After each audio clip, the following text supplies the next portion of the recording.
ہوتی ہے تو اسے چمچوں سے قتل کر دیا جاتا ہے ماں کے پیٹ میں. لیکن ایسے ماں باپ سے میں پوچھنا چاہتا ہوں، میرے رسول نے فرمایا قیامت کے دن جن بیٹیوں کو قتل کیا گیا ہے وہ اللہ کی بارگاہ میں عرض کرے گی مولا میرے ماں باپ سے پوچھا جائے کس جرم کی سزا مجھے دی گئی تھی کہ مجھے ماں کے پیٹ میں قتل کر دیا گیا تھا، چھری اور چاقو سے ذبح کر کے گٹروں میں بہا دیا گیا تھا.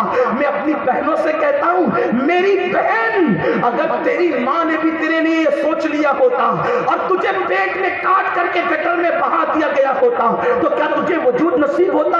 اور بیٹی سے نفرت کرنے والے ظالم باپ کو میں بتا دینا چاہتا ہوں، اللہ کے رسول نے فرمایا کہ بیٹی کا باپ ہونا عیب نہیں ہے. میں محمد بیٹیوں کا باپ بن کر کے آیا ہوں. جس کے گھر بیٹی پیدا ہوتی ہے اور وہ باپ خوشی کرتا ہے، تربیت اچھی کرتا ہے، اچھے گھرانے میں شادی کرتا ہے، ایسا باپ اور میں جنت میں اتنے قریب ہوں گے جیسے یہ دو انگلیاں قریب ہے. سبحان اللہ سبحان اللہ. جیسے یہ دو انگلیاں قریب ہے.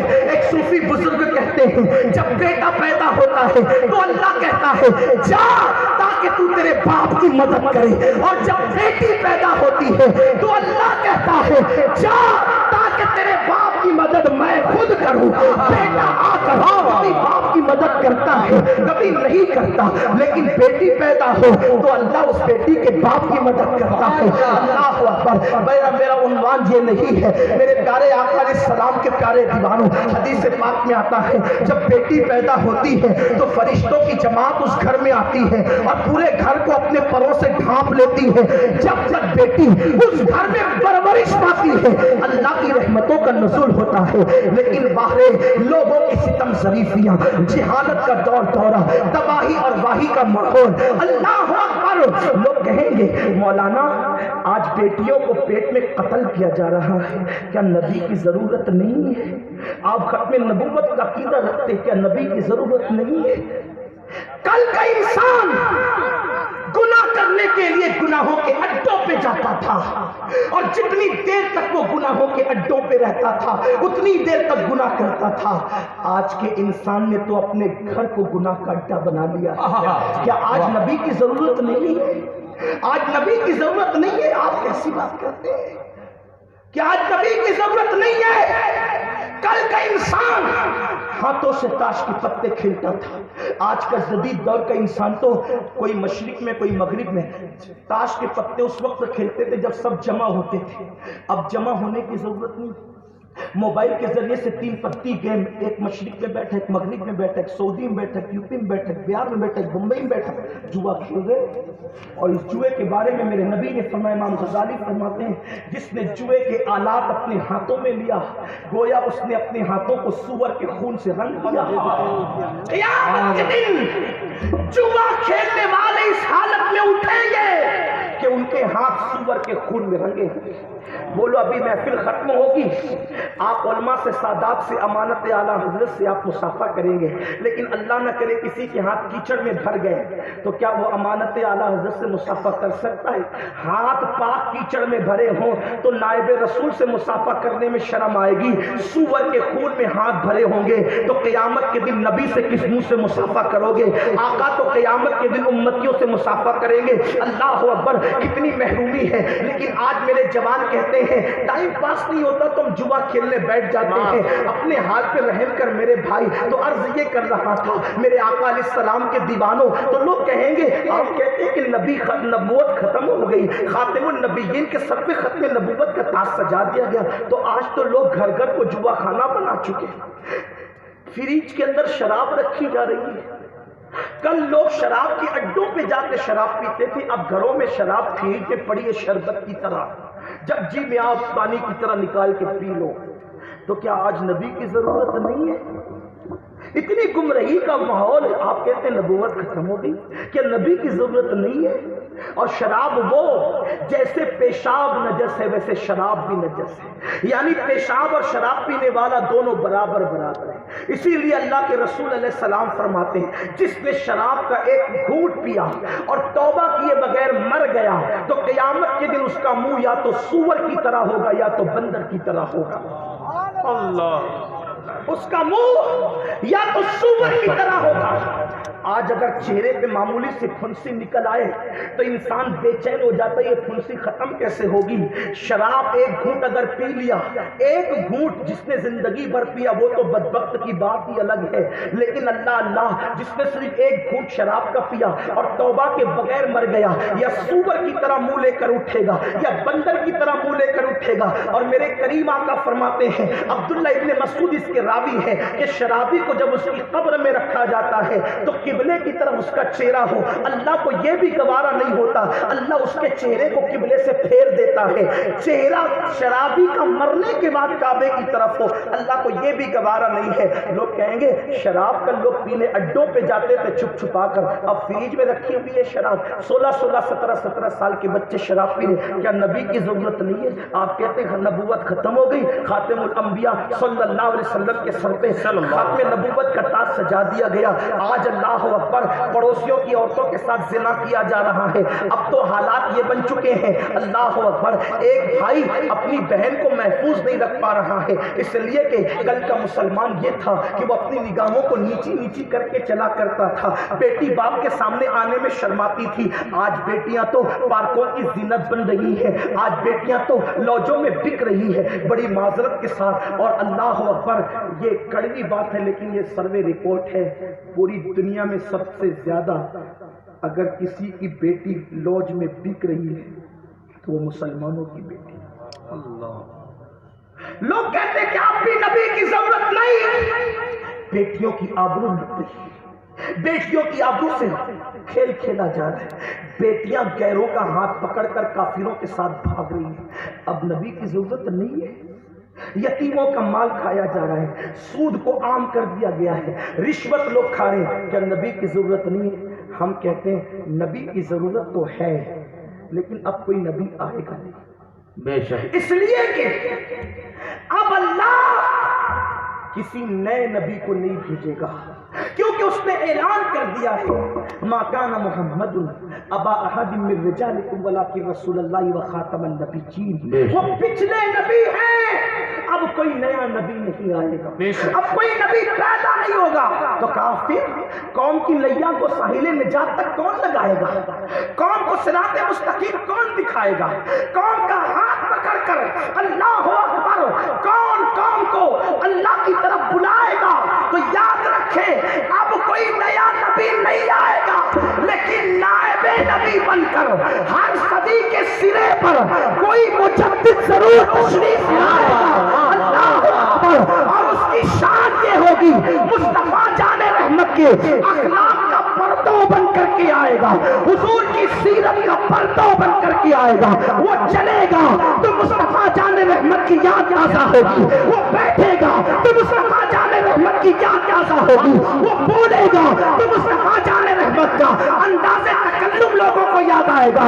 جب وہ دل جوئی کرے گا تو مکے کے کافروں کو معاف کرنا یاد آئے گا. ہاں وہ سر جھکائے گا تو اس کی خاموشی سے عالم کی فضا خاموش ہو جائے گی، اور جب وہ بولے گا تو زمانے میں انقلاب پیدا کر دے گا. اس کی خاموشی بھی انقلابی ہوگی، اس کا گفتگو بھی انقلابی ہوگی، اس کا چلنا بھی انقلابی ہوگا، اس کا بولنا بھی انقلابی ہوگا. حد تو یہ ہے کہ وہ اپنی مرضی کے مطابق نہیں سوئے گا، جب وہ سوئے گا تو نام محمد کی تصویر بن جائے گی. کیا بات ہے! نعرہ تکبیر، نعرہ رسالت. کیسا تھا ان کا بیٹھنا، کیسا تھا؟ میری طرف توجہ فرمائیں. آئیے، مجدد کا سرٹیفکیٹ کیا کسی کو مرید نہیں دے سکتے، اس لیے کہ مجدد قدرت کی طرف سے بنا کر بھیجا جاتا ہے. اس کی زندگی کا ایک ایک پہلو سنت نبوی کا آئینہ دار ہوتا ہے. اس کی نظر مریدوں کی جیب پر نہیں بلکہ غلاموں کے دل پر ہوتی ہے. اگر آپ اس انداز سے ان اجریہ الا علی اللہ کے جواب جو اللہ کے نبی نے دیا تھا صحابہ کو، اگر اس کی عملی تصویر دیکھنا ہے تو مجدد ابن مجدد حضور مفتی اعظم کی زندگی کو دیکھنا. ایک بے نیاز پیر ہے، ایک بے نیاز پیر ہے. لوگ مالداروں کا گھر ڈھونڈ ڈھونڈ کر جاتے ہیں. میں نے مفتی اعظم کو تو نہیں دیکھا لیکن ان کے دیکھنے والوں کو میں نے دیکھا ہے. محفل کے سبھی لوگ ادھر دیکھ رہے ہیں, ہم دیکھنے والوں کی نظر دیکھ رہے ہیں. ہم نے دیکھنے والوں کی نظریں دیکھی ہے, دیکھنے والوں سے سنا ہے. لوگ مالداروں کی رعایت کر کے ان کے گھر تک جاتے ہیں, لیکن میرے دادا مرشد مفتی اعظمین کا انداز یہ تھا, اگر کوئی کہہ دیتا حضرت میں غریب ہوں تو سب کو چھوڑ کر کے اس غریب کے گھر کو نوازنے کے لیے تشریف لے جاتے تھے. حضور مفتی اعظم کا عالم یہ تھا. میرے پیارے آقا علیہ السلام کے پیارے دیوانوں, ہاں ان کے تبسم ریز ہونٹ لوگوں کے دل جیت لیا کرتے تھے. وہ دلوں کے فاتح تھے, وہ دلوں کے فاتح تھے. ہماری سینکڑوں تقریریں وہ انقلاب پیدا نہیں کر سکتی جو مفتی اعظم کی ایک مسکراہٹ انقلاب کرتی تھی. حضور ہمارے اعظم ہند قتیل عشق رسول کا نام ہے, قتیل عشق رسول کا نام ہے, کشت عشق رسول کا نام ہے. کشت جانے خنجر تسلیم را, ہر زماں از غیب جانے دیگر است. حضور مفتی اعظم کس چیز کا نام ہے جسے ہم 15ویں صدی کا مجدد کہتے ہیں. میں سلام کرتا ہوں امانت اعلیٰ حضرت کو. اس مشن میں انہوں نے کلیدی رول ادا کیا ہے, کلیدی رول ادا کیا ہے. اور حضور مفتی اعظم اس بات کے حقدار ہیں کہ انہیں 15ویں صدی کا مجدد کہا جائے, اس لیے کہ مفتی اعظم کون ہے آپ جانتے ہیں. اللہ اکبر. آئیے سیرت رسول کا آئینہ دار وہ حضور علیہ السلام کی سیرت کا وقت آتا ہے تو ناظم اعلان کرتا حضرت کی طبیعت علیل ہے, حضرت کو جانے دیجئے, مصافحہ نہیں کر سکتے. تو جو 2 گھنٹے سے بیٹھ کے چلا رہا تھا, یہ چلانے میں زیادہ قوت لگتی ہے, مصافحے میں زیادہ قوت لگتی ہے. مصافحہ عوام سے معاذ اللہ, چلیں آپ کو گاڑی پکڑنی ہے, فلائٹ پکڑنی ہے, گھر جلدی جانا ہے, طبیعت واقعی خراب ہے تو بات الگ ہے. لیکن یہ قوم مصافحے کے سوا اور چاہتی کیا ہے, یہ اور چاہتے کیا ہے؟ حضور کی سنت کریمہ یہ تھی اور یہ ہے کہ اللہ کے رسول سے جو مصافحہ کرتا, جب تک وہ میرے نبی کا ہاتھ خود نہیں چھوڑتا, خود حضور کا ہاتھ نہیں چھوڑتا, حضور اس کے ہاتھوں کو کبھی اپنے ہاتھوں سے جدا نہیں کرتا. سبحان اللہ, اللہ. حضور کی سنت یہ ہے. آقائے کریم نے کتنی دلجوئی کی ہے, کتنی دلجوئی کی ہے کہ جب تک مصافحہ کرنے والا خود ہاتھ نہ کھینچے, میرے نبی نے کبھی ہاتھ نہیں کھینچا. اس لیے کہ آسیو تھام لو دامن ان کا, وہ نہیں ہاتھ جھٹکنے والے. سنیوں ان سے مدد مانگے جاؤ, پڑے بکتے رہے بکنے والے. حضور اپنا ہاتھ نہیں لیتے تھے. توجہ, میں بہت معذرت کھاؤں کہ میرے پاس ٹائم کم ہے, ورنہ یہ عنوان ایسا ہے کہ رات ختم ہو لیکن اپنے محبوب دادا مرشد کی بات ختم نہ ہو, کیونکہ مفتی اعظم تھے ہی ایسے. لیکن بات میں بہت سمیٹ رہا ہوں, جلدی سے چل رہا ہوں, 2-3 باتیں کر کے بات ختم کر دوں گا. توجہ میری طرف فرمائیں. حضور اپنا ہاتھ جدا نہیں کرتے تھے. ایک دوسرا, جب کوئی حضور سے ملنے آتا تو جب تک وہ خود حضور کی طرف پیٹ نہیں کرتا, اللہ کے رسول بھی اس کی طرف پیٹ نہیں کرتا. کیونکہ ہر آنے والا میرے نبی کا غلام ہے. وہاں کون آتا ہو سکتا, وہاں جبریل غلام ہے. یار تیرے در کا دربار ہے جبریل اعظم, تیرا مدح خواہ ہر رسول و ولی, ان سے بڑھ کر دربار کس کا ہے.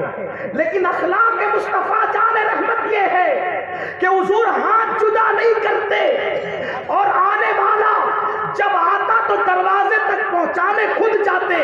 یہ نہیں دیکھتے کہ کون ہے, انسان ہے بس. احترام انسانیت یہ تھا. اور حضور چوکھٹ تک جاتے, اور جب تک وہ پیٹ نہ کرتا میرے نبی کی طرف, حضور بھی پیٹ نہیں کرتے تھے.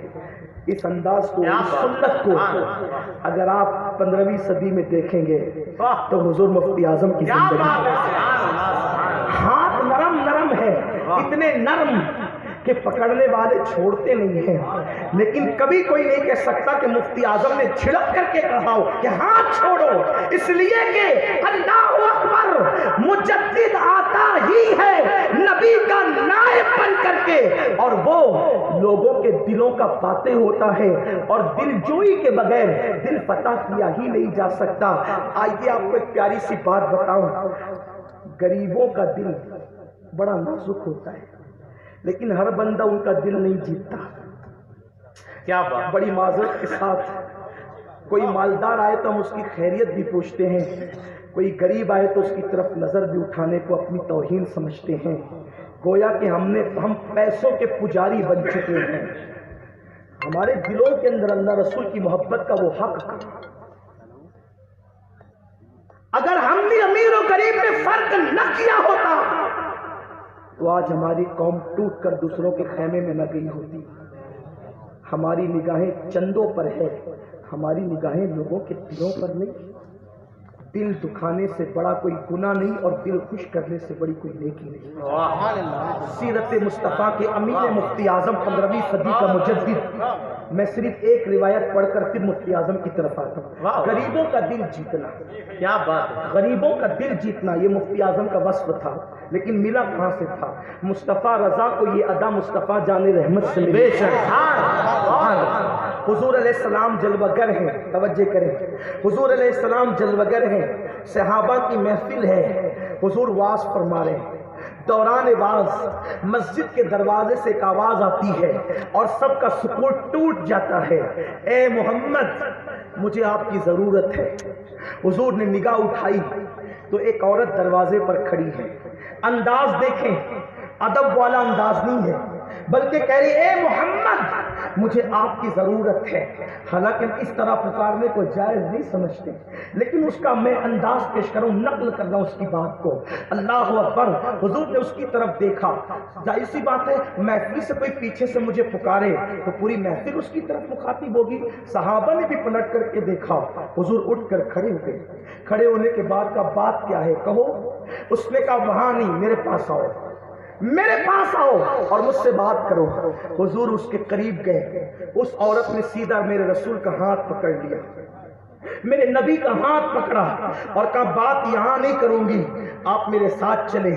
حضور اس کے ساتھ چلے، وہ ہاتھ پکڑ کر آگے چلتی گئی، حضور اس کے پیچھے پیچھے چلتے گئے۔ وہ جو جبریل کے آگے چلتے ہیں، آج ایک عورت خستہ دل کے پیچھے حضور چل رہے ہیں اور وہ دھوپ میں میرے نبی کو لے کر کھڑی ہو گئی اور بات کرتی رہی کرتی رہی کرتی رہی۔ صحابہ کے تیور چڑھتے رہے اور فاروق اعظم کہتے ہیں اس پگلی کو جب حضور ہٹ جائیں گے تو انجام پتا چلے گا کہ میرے نبی کو اذیت دینے کا انجام کیا ہوتا ہے۔ وہ کیا کیا کہہ رہی تھی کچھ سمجھ میں نہیں آ رہا تھا، حضور مسکرا مسکرا کر سنتے جا رہے تھے۔